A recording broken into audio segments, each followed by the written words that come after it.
I'm actually going to ask everyone a few questions. Alan, let me ask you a question. I can see you top of the list, please. Yeah. What is the number one reason that you think, just one reason, that you think most people fail? I think the number one reason is lack of focus. Okay, lack of focus. Martin, what do you think is the number one reason that most people fail? Lack of determination. Sagir, what do you think is the number one reason most people fail?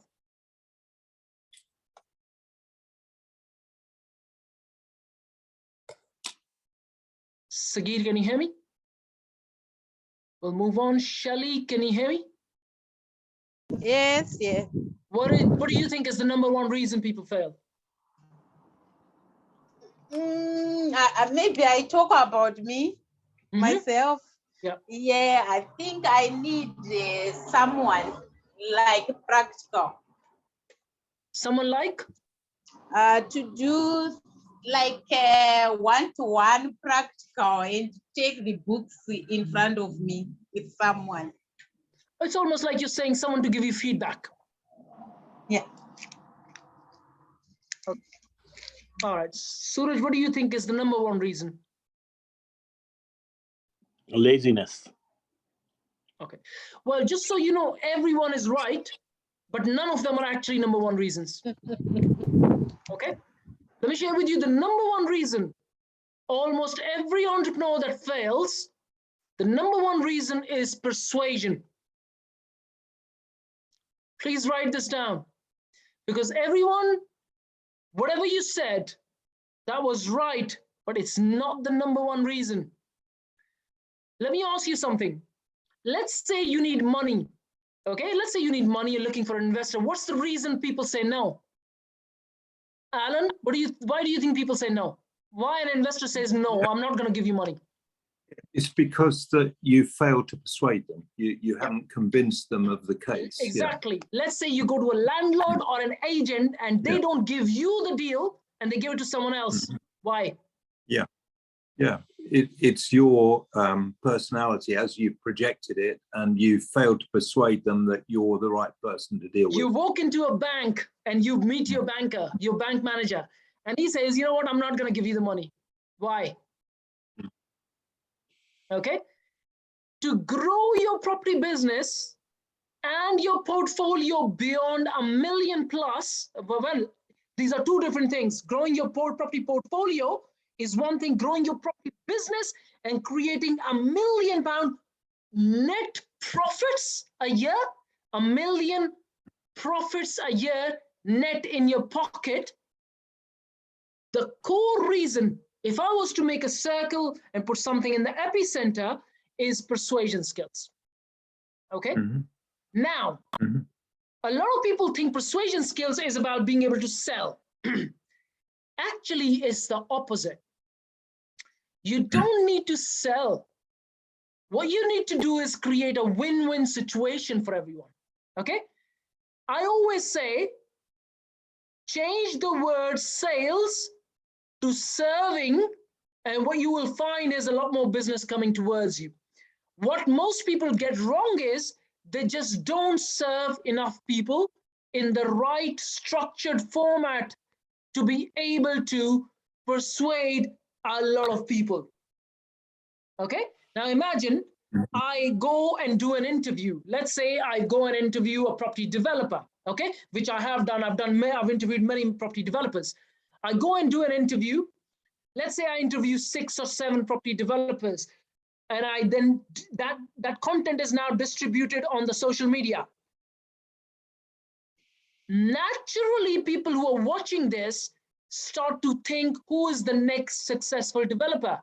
The one who is hosting that. Yes, no? Yeah.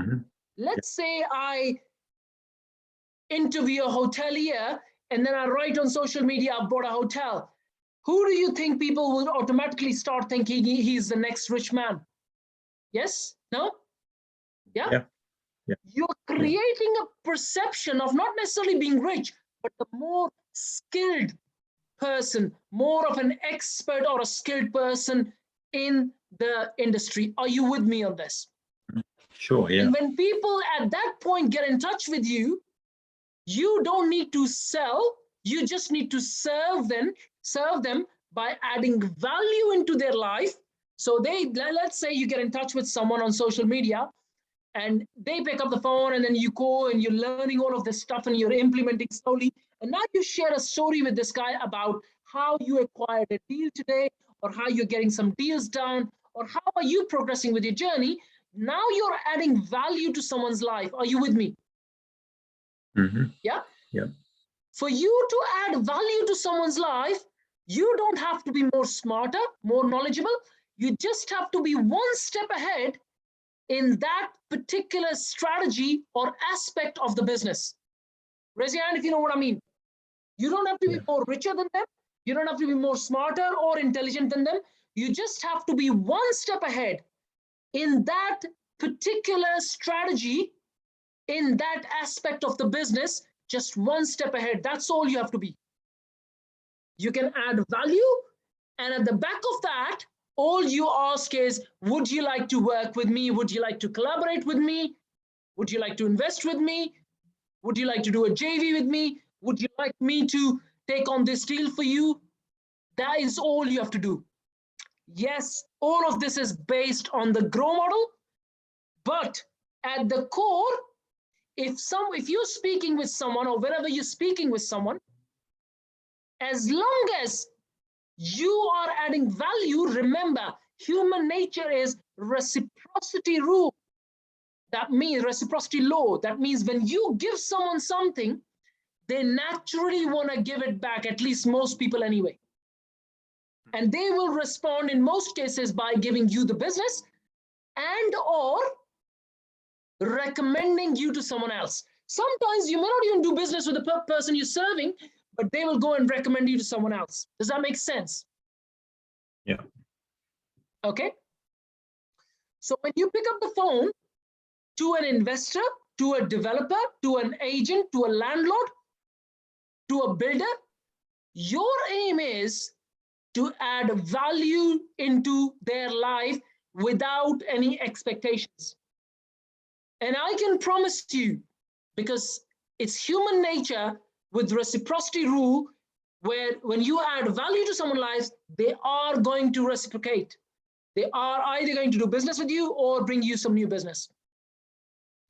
I have built every single deal based on this simple formula. I would add value, and then they would come and do business with me. We have literally got over 200 active cases going on. Okay, and that's all because I've added value into their life directly or indirectly. Okay. Last month alone, okay, we as a company have made a profit of nearly £35,000, net profit of £35,000. Okay. And like I said, the simple formula is just keep adding value. Don't expect the business will come back to you. When you do events, you're adding value to other people's life.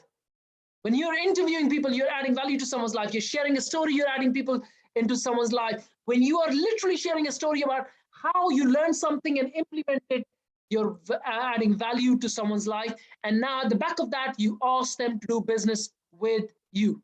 That is all the formula is.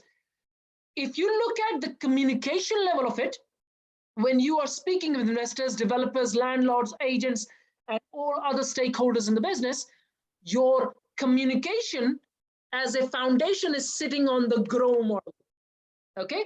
Which is you ask them about their goals,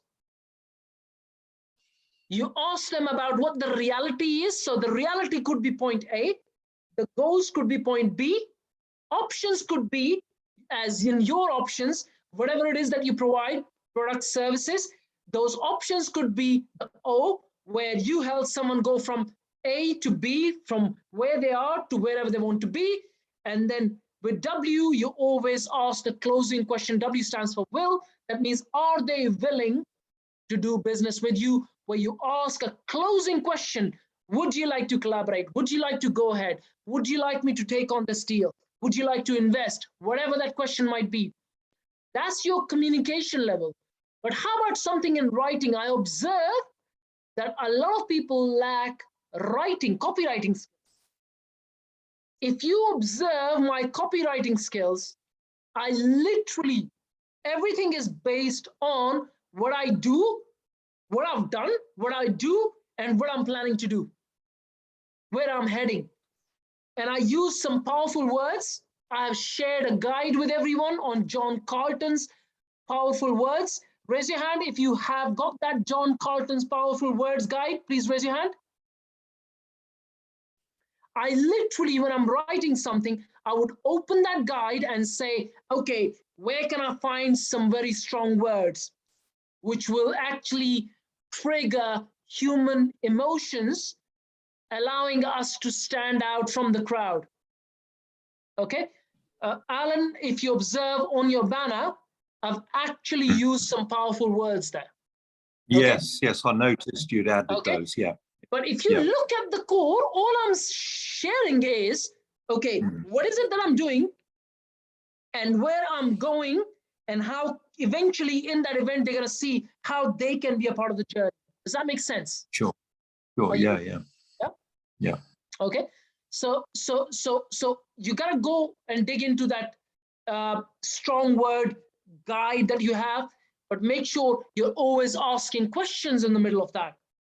You're always asking questions. I always ask questions like, remember, at the core, as human nature, we are all very similar. We want freedom, we want wealth, we want health, we want wealth, we want to spend more time with ourselves, our family, our partners.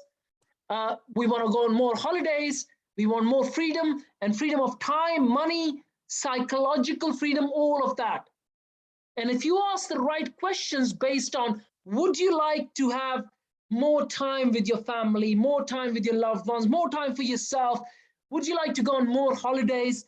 Would you like to be able to work with only people that you like rather than work with people that you don't like? All of these questions actually trigger emotions inside of people to be able to get them to take action. Does that make sense? Okay. Now let me pick one person, and Alan, I can see you top of the list, and I can see you on the screen. Okay. Yeah. But I'll ask you a question like, Alan, would you like to get to a point where you have absolutely no worry about any money and have all the time freedom in the world? Yeah, that would be perfect. Can you see? I just want you to explain the emotions when I asked you that question. Yeah, can you see that? Yeah. It's quite an emotive subject. It is. Money, freedom, and also time freedom, particularly. It is. So using these words, and not just using these words to sell something, that's not the purpose, but actually helping someone to have an easier life. Imagine an investor, they've let their money in ISA, they're making, 1.5%, 2%, whatever, and you're able to propose them at let's say 8 or 10% or whatever. They're going to make more money, which will eventually give them more freedom, right? Raise your hand. Yes, no? Yeah. Let's say you're working with a developer and you want to do a JV partnership. Let's say you are going to give them some time freedom by doing the management. They're going to get more time freedom. You are proposing a collaboration, right? Yes, no? Yeah. If let's say you're working with a landlord and let's say you want to do an option agreement with this guy, he's going to eventually make more money than what he's going to do by straight selling. He's going to make more money when he signs an option agreement, maybe 12, 24 months later. Are you going to give them that time freedom, right, by making more money? Yes, no? Less psychological stress of worrying about how I'm going to sell this deal. Are you with me on all of this, right? So you got to structure your questions based on the GROW model, but at the same time in a way where they trigger human emotions. And this goes in writing as well. You need to write stuff that actually triggers human emotions. If you just write plain, boring language like, okay, come down to this property networking event, I don't think most people are going to even bother. Most people are not going to bother. Most people don't want to do networking. What they want to do is see if they can actually learn something that will allow them to have more time freedom, more money freedom, more psychological freedom, more health freedom, more family freedom, more choice. But if you just write networking, even though that networking event in and itself might provide them that freedom, but if you're not writing that in your content, in your banner, in your Eventbrite page, you're not necessarily going to attract a lot of people, are you? Sure, yeah. And particularly the fear of missing out as well, where you're saying about limited tickets. In fact, the biggest one is fear of losing out. If you observe the banner that I've written, limited seats, grab yours now. Limited seats, fear of losing out, grab yours now is call to action, they get it now. Yeah? All of this is very, very important. Most people, and I mean literally 9 out of 10 entrepreneurs that I look at, they struggle with just persuasion skills, which in essence just really is a human, it's almost like it comes very naturally if and only if you understand the concept of serving someone and saying, okay, I'm going to take the first step. I'm going to help this person first. And then eventually either that person is going to do business with you or he's going to go and recommend to someone else. That is the concept, but it has to be done in a structured way. Like I said, the GROW model, you have to ask questions. You need to be asking open questions. You need to be triggering their emotions. If you don't do that, you're not going to stand out. You're not going to be able to get people to pay attention to you. Why would they work with you? Why would they choose you between 500,000 other people? Okay. And the reason for that is you are more skilled in terms of persuasion to be able to get to a point where they work with you rather than someone else. Okay. Let me share with you a very quick story, right? So you can see through this. And I've shared this story previously, so my apology if you've heard it before. I was speaking with a managing director of a $9 billion company. It's a listed company. I was speaking with, he's actually a good friend. He's a good friend of mine. He used to be a client. He eventually became a friend. And I actually remember asking him this question to, what is the number one reason you think most people fail and how they can succeed? Either they're in a job or they're in a business. And he just turned up and said, you know what? Most people just do not have the persuasion skills. Number one reason coming from the managing director of a $9 billion company. Okay. So yes, there are other reasons. Okay. Don't get me wrong. You know, you can be more creative. You can be more tactical. You can be more managerial. You can be more focused, more driven. You know, all of that. Yes. But persuasion is irreplaceable at all levels. Okay. When you are working on a level where you get to 2, 3, 4, 5 properties, when you get over 100 grand in income, you are literally doing stakeholder management. And all you're doing at the core every single moment is persuade people to do the work for you. I mean, if I was to give you my day, what does it look like? All I do is persuade people to do the work. You know, I'm persuading the cleaners to do a good job. I'm persuading the manager to do a good job. I'm persuading the investors to give me the money. I'm persuading the builders to do the work. I'm persuading the guests to book more with us. All I'm doing is every single moment of my life is persuading people. And the only way I can do that is not by selling. I'll repeat this again, not by selling, but by serving. And when you change the word serving in your mind from a word sales to serving in your mind, your body language changes, your tone changes, because now you're not pushy, you're not selling. All you're doing is you're helping a person get from A to B, from where they are to where they want to be able to, you know, achieve that financial freedom, to be able to achieve that time freedom, to be able to achieve psychological freedom, time freedom, whatever freedom, choice freedom, whatever they want to achieve. Okay. These days I'm dealing with a lot of guests, which means the freedom of a holiday, right? Okay. So it's all about asking the right questions and using the grow model, but really at the core, just serving. Okay. I literally had a guest today come in, and I don't deal with guests on that level. Every now and then I deal, but I deal on a different level. One of the guests walked in, he said, "Oh, we couldn't turn up today. We came in late and we couldn't really get the room. But we just noticed that we're not going to get a refund." I said, "You know what? I'm actually going to give you a room today for free." They're going to go back. They're going to live in the room, although I didn't have to do it. I'd got their money already, but I gave them a room for the night for free. They're going to live. The next day, the likelihood of us getting a good review is very, very high. Raise your hand if you know what I mean. Yeah, very, very simple. But at the core, it's all about persuasion. Like I said, with investors, why would they work with you and not 500,000 other investors? Okay, or developers or property, property agents, or, why would they work with you? Why would they work with you? The only reason they work with you is if you are, first of all, trustable. You build your trust, you build your rapport. Second is that you are one of the most skilled people in the industry. And you are actually learning these skills as we speak here. Okay, I have covered this many, many times, but I just feel that this one skill, persuasion, either verbal or written, plays at the core by far the biggest part in any success that you see. Tell me one person who is not persuasive and has been successful. There's probably going to be none.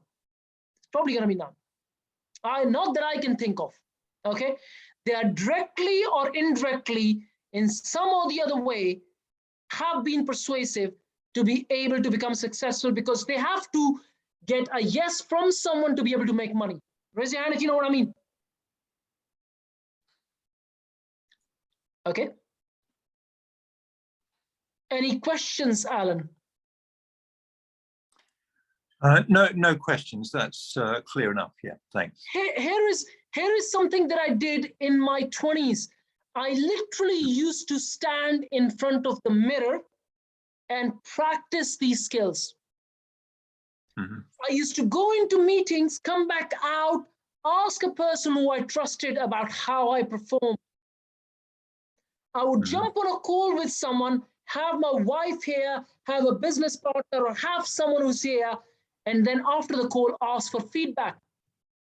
I do this even now consistently, just so I can see how I performed on a phone call, in a meeting. I remember walking into a meeting where we were bidding for a £4 million contract.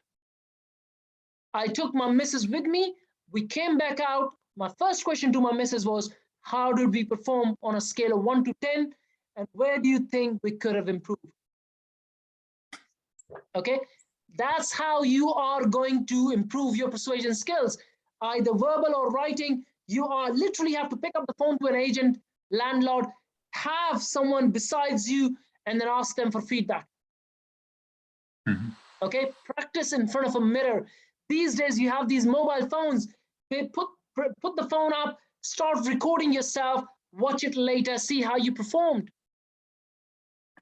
Okay, these are very, very important. If you don't do them, you have absolutely no one else to blame but yourself.